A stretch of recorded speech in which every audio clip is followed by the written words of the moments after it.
E aí, tudo bem, galera? Bom, final de semana temos vestibular da minha querida Universidade Estadual de Maringá.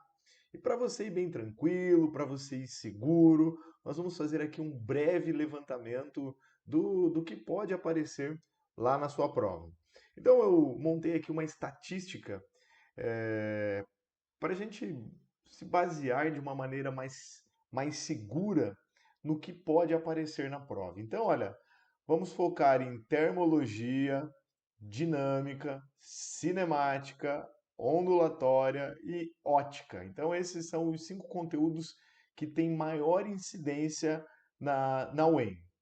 E aí eu trouxe questões para a gente ir relembrando desses detalhes em cima de exercícios que já apareceram na UEM. Então, o primeiro exercício, um exercício de termologia que diz o seguinte: em uma transformação gasosa de 10 mols de um gás ideal, o produto PV é mantido constante e igual a 41.550 joules. Durante essa transformação, o gás ideal recebe 4.000 joules de calor. Sabendo que a constante universal dos gases vale 8,31 joule mol Kelvin, analise as alternativas abaixo e assinale o que for correto. Então, a questão diz que o produto PV se mantém constante. Então, lembrando da equação de Clapeyron, PV é igual a nRT, equação de Clapeyron. Veja que o produto PV não muda, né? Ele diz que esse produto aqui se mantém constante, então o P vezes o V tem sempre o mesmo valor. Quer dizer que se a pressão aumentar, o volume deve diminuir para que o produto PV se mantenha constante. Agora, olhando por esse outro lado da equação, o N é o número de mols. A questão não diz que há vazamento de gás, ou que entra gás, ou que há reação entre os gases. Portanto, o N é constante. O N não vai mudar. O R é a constante dos gases, né? Também não muda. Então, quer dizer que se PV é uma constante, N é uma constante, R é uma constante, T só pode ser constante. Então, diante do que ele propõe, nós temos que a temperatura ela segue constante. E se a temperatura segue constante, nós podemos chamar isso de uma transformação isotérmica. Transformação que ocorre com temperatura constante. Vamos analisar o que ele propõe, item a item, mas esse aqui vai ser o pontapé inicial para a resolução da questão. Ele diz lá no item 01, o gás ideal, durante essa transformação gasosa, sofre uma expansão isotérmica. Bom, é isotérmica. Vamos observar, lembrando lá da primeira lei da termodinâmica. A primeira lei nos diz o seguinte: uma conservação da energia, né? Que a variação da energia interna é igual à quantidade de calor menos o trabalho. Como não há mudança de temperatura, não haverá mudança, variação da energia interna. E a conclusão é que todo o calor recebido é convertido em trabalho. Então, não há mudança de temperatura, mas há um trabalho envolvido, um trabalho que, de acordo com a equação, é positivo. Então, se é um trabalho positivo, há uma expansão, há um aumento de volume. Então, o que ele propõe no item 01 é verdadeiro. É uma expansão com temperatura constante. 02. Antes de sofrer a transformação gasosa, a temperatura inicial do gás ideal é de 500 Kelvin. Olha, eu vou substituir aqui. Então, seguindo, PV é 41.550, que é igual ao N vezes o R, que ele pediu para usar 8,31, vezes T. Portanto, o T é 41.550 dividido por 83,1. Dividindo isso, nós temos que a temperatura é de 500 kelvins. Então, o que ele propõe lá no item 02, deixa eu marcar aqui que é o item 02, está correto, pode marcar também. 04. O trabalho efetuado pelo gás ideal durante a transformação gasosa é de 4.000 joules. Já concluímos que todo calor fornecido se converte em trabalho. Então, se a questão nos diz que houve aí um ganho de 4.000 joules, quer dizer que o trabalho foi de 4.000 joules também. Pode marcar o item 04. 08. Ao final da transformação gasosa, a energia interna do gás ideal aumentou. Bom, desde o início estamos considerando aqui, ó, a partir dos dados do exercício, que a temperatura não muda, né? Então não há variação da energia interna. Incorreto, o item 08. 16. A energia cinética das moléculas do gás aumenta quando o gás absorve calor ao sofrer a transformação gasosa.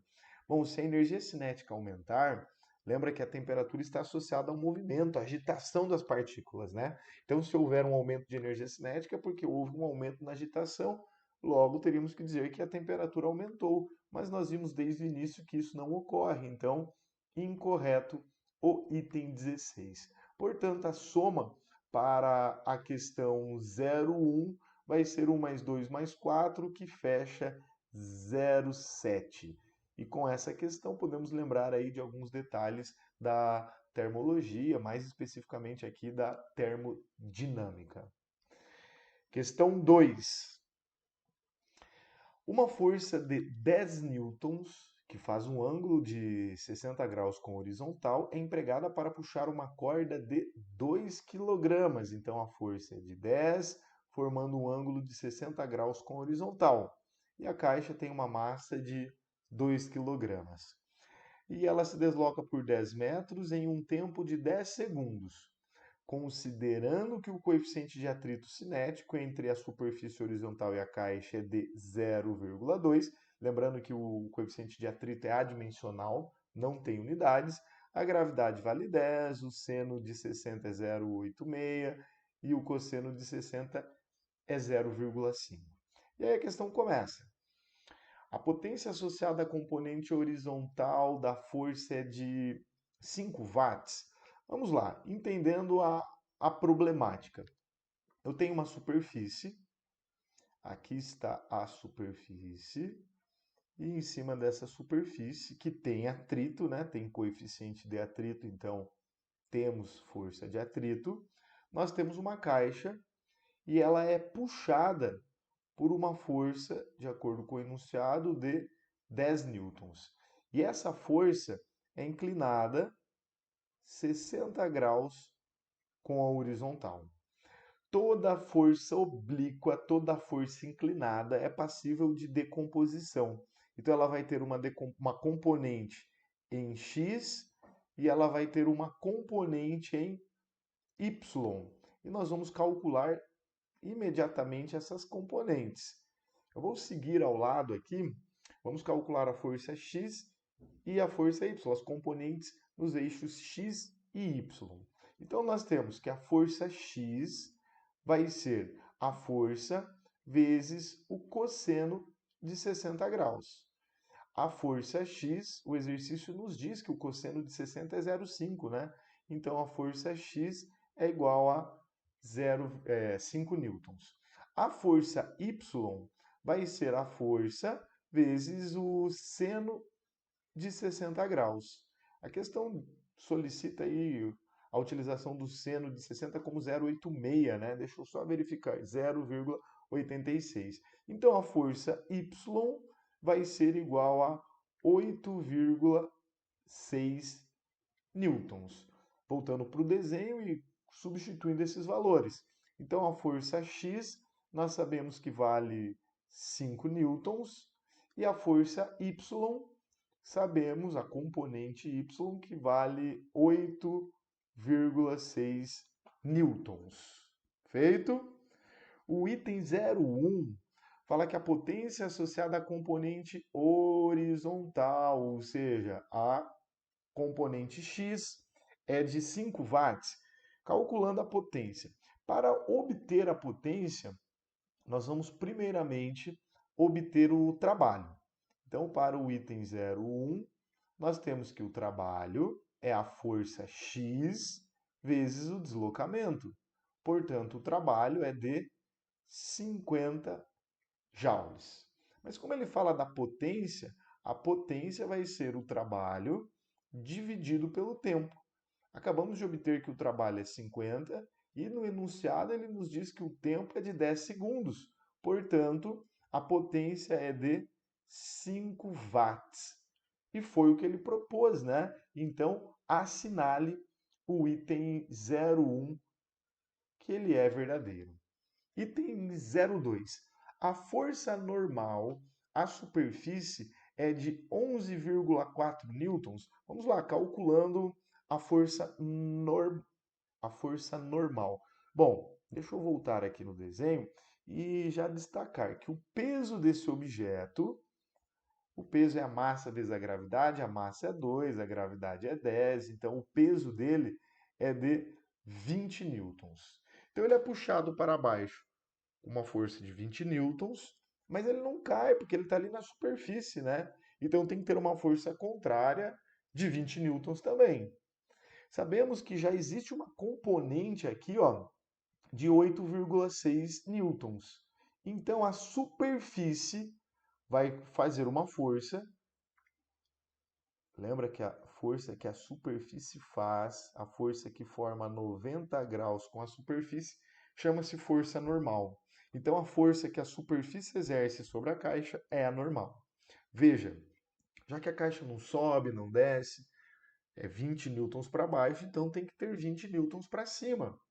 E para cima já tem 8,6. Então, quanto é que falta para fechar os 20? Eu vou escrever assim, ó, para não ficar aí só mentalmente, vamos lá, anotando juntos aqui que a força, item 02, a força para baixo é de 20, então para cima tem que ser 20 também. E para cima é a normal mais 8,6. Portanto, a normal vai ser 20 menos 8,6. E 20 menos 8,6 vai dar 11,4 newtons. Logo, verdadeiro o que ele propõe aqui no item 02. 04. O trabalho realizado pela componente horizontal da força resultante é de 27,2 joules. Gente, para frente tem uma componente de 5 newtons. Contrário, tem a força devido ao atrito, né? Lembra que o atrito é contrário ao movimento ou à tendência de movimento. Então, para cá nós temos a força de atrito. Quanto é que vale essa força de atrito? Calcula aqui, ó. Esse é o item 04. Então, para o item 04, nós temos que a força de atrito é igual ao μ vezes a força normal. O μ, a questão diz ser 0,2. Vamos voltar lá para o enunciado.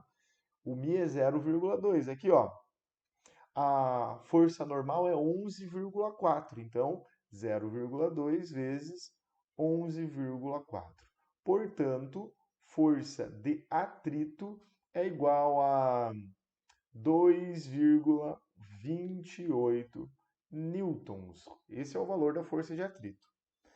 E a força resultante vai ser a força em X menos a força de atrito.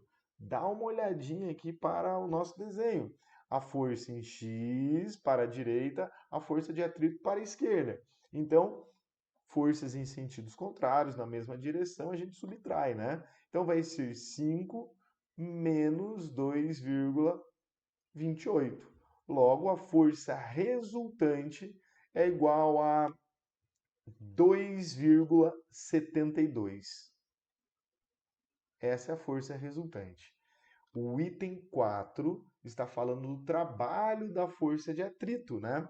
Então, para o trabalho da força resultante, me desculpa, é o trabalho da força resultante. Então, calculando o trabalho da força resultante vai ser a força resultante vezes o deslocamento. Portanto, o trabalho da força resultante é igual a 27,2 joules. E o que ele propôs?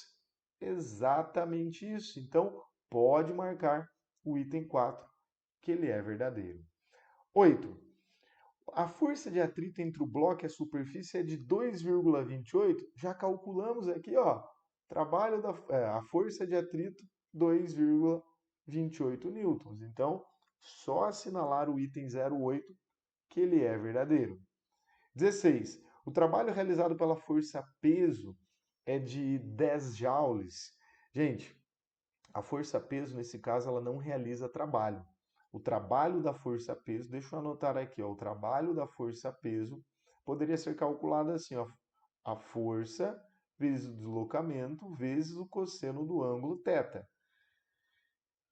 O ângulo formado entre a força peso e o deslocamento é 90.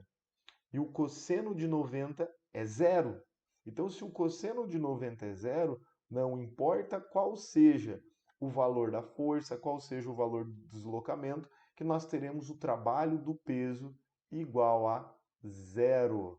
E ele diz que vale 10 joules, né? Então, incorreto o que ele propõe.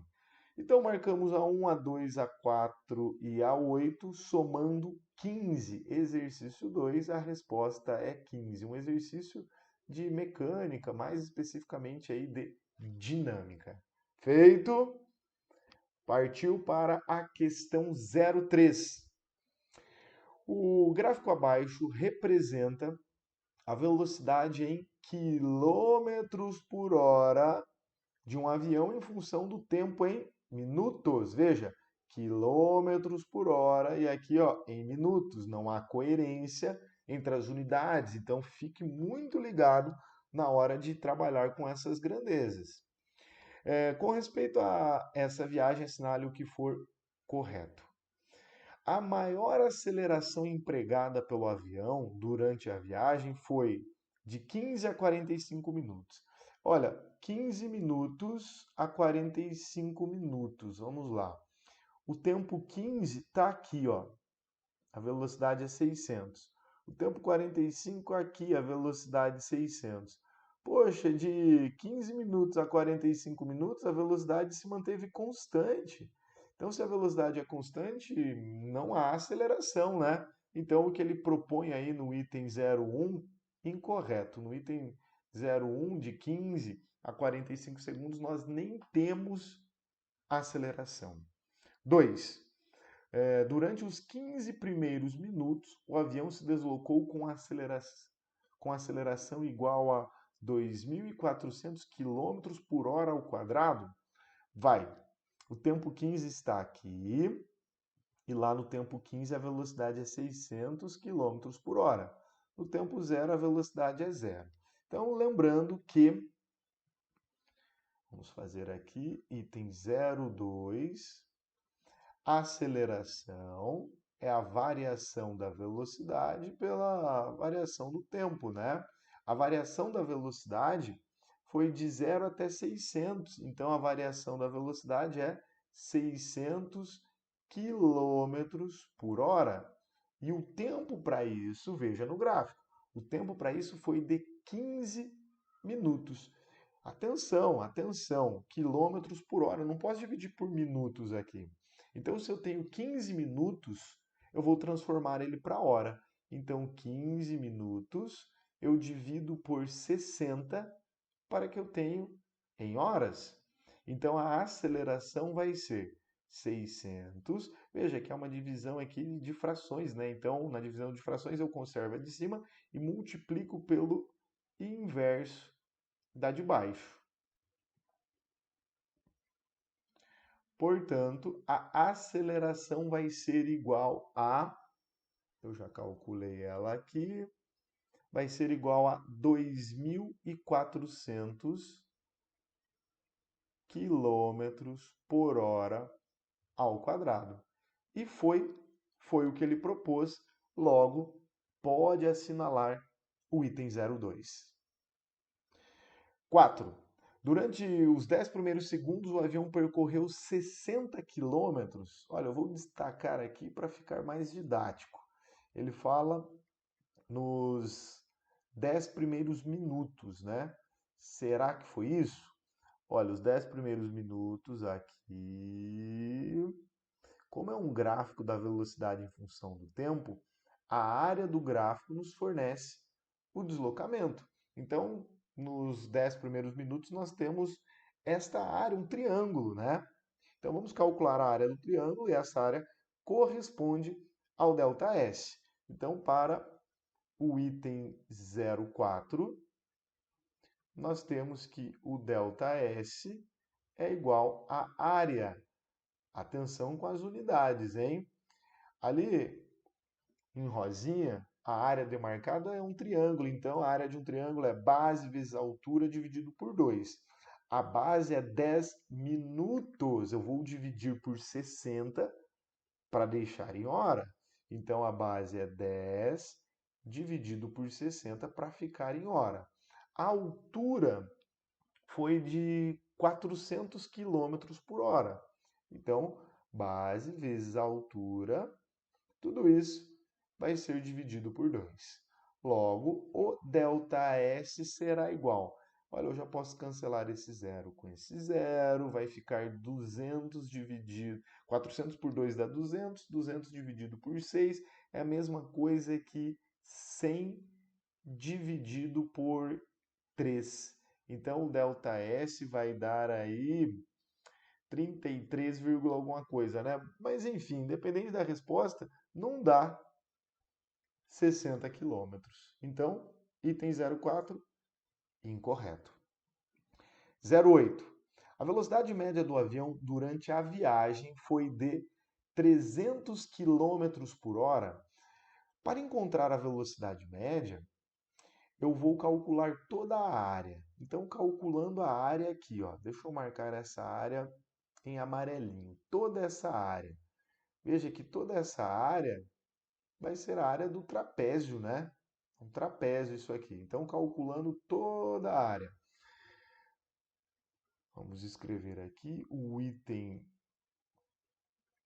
08, ΔS é igual à área, parecido com o que nós fizemos aqui no item 4.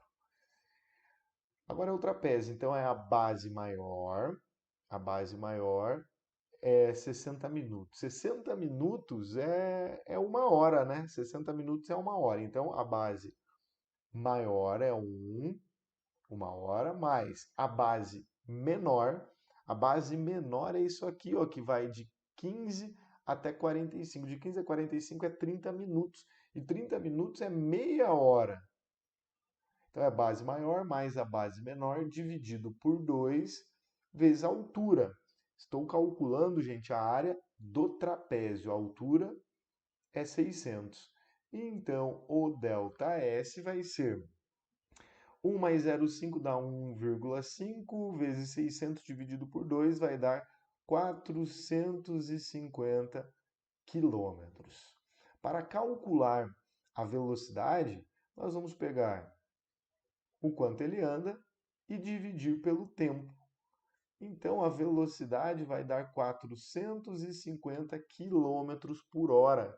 E ele diz que é 300. Poxa, também está incorreto. Não marque o item 8. 16. A distância total percorrida pelo avião é de 450 quilômetros. A distância total é de 0 a 60 minutos, então é toda a área do trapézio. E nós já calculamos a distância aqui, ó, é de 450 quilômetros. Então, o item 16 é verdadeiro. Então, marcamos itens 2 e 16. A soma para o exercício 3 é 18. Um belo exercício. Continuando, exercício 4. Considere uma onda mecânica que se propaga em uma corda homogênea, de acordo com a função horária, e ali ele deu a função horária. Para x e y, dados em centímetros e t em segundos. Ah, então aqui, ó, não é unidade oficial, tá? X em centímetros e o tempo em segundos. Gente, eu já vou abrir essa equação. Y é igual a 2 vezes o cosseno. Aqui, ó, tá vendo esse 2π? Eu já vou multiplicar pelo 2t e pelo menos 4x. Então, vai ficar cosseno de 4 vezes t menos 8. Opa, eu esqueci do π, né? 4π vezes t menos 8 vezes o π vezes x. Eu já vou colocar aqui para a gente ir observando a equação geral da onda, a função geral da onda. Y é igual a cosseno de ômega t menos kx. Observa que quem multiplica o t é o ômega, que é a velocidade angular ou a frequência angular. Então, a velocidade angular ou a frequência angular é igual a 4π. O termo que multiplica o x é o k, e esse k é chamado de número de onda. Então, o número de onda é 8 vezes o π. E quem multiplica o cosseno é a amplitude. Então, a amplitude é igual a 2. E olha o que ele diz ali no item 01. A amplitude da onda é 2. Veja, a amplitude é quem multiplica o cosseno. Então, o 2 está multiplicando o cosseno, portanto, o 2 é a amplitude. Correto o que ele propõe aí no item 1. 2. O comprimento de onda da onda é 4 centímetros. Aqui precisamos lembrar, o ômega, a frequência angular, é 2π sobre o período. Guarda isso. O número de onda k é igual a 2π sobre o comprimento de onda. Como aqui no item 2 ele está falando do comprimento de onda, nós vamos trabalhar com o k. E de acordo com a função, o k vale 8 vezes o π. Então, vamos anotar aqui, ó. Para o item 2, o k é igual a 8 vezes o π. E você sabe que o k é 2π sobre o comprimento de onda, sobre lambda. Deixa eu fazer o lambda certinho aqui. Então, o lambda vai ser igual. Veja que você pode cancelar esse π com esse π. Você vai dividir o 2 por 8 e vai ficar 1/4 ou 0,25 centímetros. Esse é o comprimento de onda. Foi o que ele propôs? Não foi, né? Ele disse que é 4 centímetros. Então, o item 2, incorreto. 4. O período de oscilação da onda é 0,5 segundos. Calculando, olha, a frequência angular é 4π e a frequência angular ou velocidade angular é 2π sobre o período. Então, calcula aqui, ó. Item 04, nós temos que a frequência angular é 4 vezes o π e ela pode ser determinada fazendo 2π sobre o período. Portanto, o período é igual a 0,5 segundos. Foi o que ele propôs, né? Então, verdadeiro o item 04. 8. A velocidade de propagação da onda no meio é de 2 centímetros por segundo. Para calcular a velocidade da onda, nós podemos usar isso aqui, ó. Velocidade é o comprimento de onda dividido pelo período. Então, a velocidade é 0,25 dividido por 0,5. Se você dividir isso, ficará 0,5 centímetros por segundo. Foi o que ele propôs? Não foi, né? Ele disse que é 2 centímetros por segundo, portanto, incorreto o item 8. 16. A onda que se propaga na corda é progressiva. Gente, olha, para encurtar a conversa, não vamos deduzir isso matematicamente, mas sempre que aqui, ó, na função, nós tivermos aqui ó, o menos, é progressiva. Então, pode marcar o item 16, que ele também é verdadeiro. Então, marcamos os itens 1, 4 e 16, portanto, a soma para a questão 4 é 21. Também uma excelente questão de ondulatória.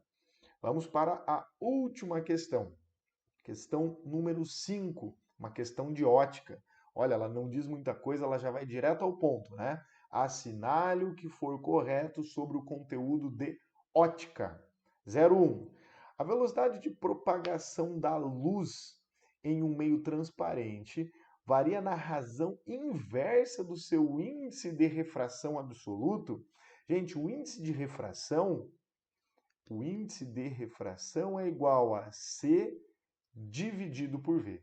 O índice é representado por N, o C é a velocidade da luz no vácuo e o Vzinho é a velocidade da luz em um certo meio. Então, se você analisar, o N e o V são inversamente proporcionais. Quer dizer que se você aumenta o N, você vai o quê? Diminuir a velocidade. Ou quanto maior o índice de refração, menor é a velocidade de propagação. Quanto mais refringente for o meio, menor será a velocidade de propagação. Então, foi o que ele disse, né? Pode marcar o item 01 verdadeiro. 2. Uma pessoa caminha frontalmente em direção ao espelho plano, com velocidade igual a 1 metro por segundo. Ao mesmo tempo, a pessoa aproxima-se da imagem com velocidade de 2 metros por segundo. Aqui seria o lance da velocidade relativa, né? Então, o objeto se aproxima com 1, portanto, a imagem se aproxima com 1, e 1 mais 1 vai dar 2 metros por segundo. Verdadeiro o que ele propõe. Lembra que quando você desloca um espelho uma distância x, a imagem desloca uma distância 2x? Se o objeto se aproxima com uma velocidade v, a imagem se aproxima com uma velocidade 2v. Correto o que ele propõe aí no item 02. 4. Quando um sistema óptico produz uma imagem invertida de um objeto, as naturezas do objeto da imagem são diferentes. Olha, ele nem diz qual é o sistema óptico, né? Pode ser um espelho, pode ser uma lente, ele não foi objetivo. Então, eu não vou generalizar isso. Imagina que eu tenho um espelho côncavo, um objeto real na frente de um espelho côncavo, em cima do centro de curvatura desse espelho, vai conjugar uma imagem real, invertida e menor. Então, o objeto era real, a imagem era real, então não apresentam naturezas distintas. Portanto, eu não marco o item 4. 8. Lentes divergentes permitem corrigir a visão de portadores de hipermetropia? Não, gente. A lente divergente corrige a miopia. Lembra daquela piadinha bem tosca, mas que você nunca mais esquece esse lance das lentes e das anomalias visuais? Por que que o míope não vai no zoológico? Porque ele usa lentes divergentes e não lentes de ver bichos. Piadinha tosca, né? Mas você não vai esquecer. Lentes divergentes corrigem a anomalia chamada de miopia. Então, incorreto 08. 16. Em um cinema, a imagem projetada na tela é virtual. Incorreto, gente. As únicas imagens que podem ser projetadas são imagens reais. Apenas imagens reais são projetadas. Incorreta a 16. 32. Difração em uma fenda é um fenômeno que ocorre somente com ondas luminosas. Gente, difração é a propriedade, a capacidade das ondas contornarem um obstáculo. Isso pode ocorrer com a luz, mas pode ocorrer também com o som, que é uma onda mecânica, uma onda longitudinal. Então ele diz que só ocorre com as ondas luminosas. Não, pode ocorrer com o som também, que é uma onda mecânica. Incorreto o item 32. 64. A interferência da luz é um fenômeno que mostra que a luz possui natureza ondulatória. Correto. Lembra que a luz, de acordo com a física moderna, ela pode ter um comportamento de onda e ela pode ter um comportamento de partícula. Uma das maneiras de mostrar que a luz tem esse comportamento de partícula é analisar o efeito fotoelétrico. E uma das maneiras de analisar que a luz, de provar que a luz tem comportamento de onda, é analisando a interferência da onda. Então, correto o que ele propõe aí no item 64, portanto, a soma para o exercício 5 vai ser 67. Galera, fizemos um breve levantamento. É lógico que na sua prova pode aparecer outros conteúdos. No começo eu mostrei aquela estatística e nós focamos nos pontos que têm maior incidência. Torço para que isso apareça e aí você vai fazer uma prova com tranquilidade, porque é conteúdo que você já estudou e acabou de revisar, então é só uma questão de tempo para que você seja aprovado. Vá com tranquilidade, vá com confiança, faça boas leituras, que com certeza vai dar boa. Estou na torcida, um grande abraço, fiquem com Deus e até o futuro.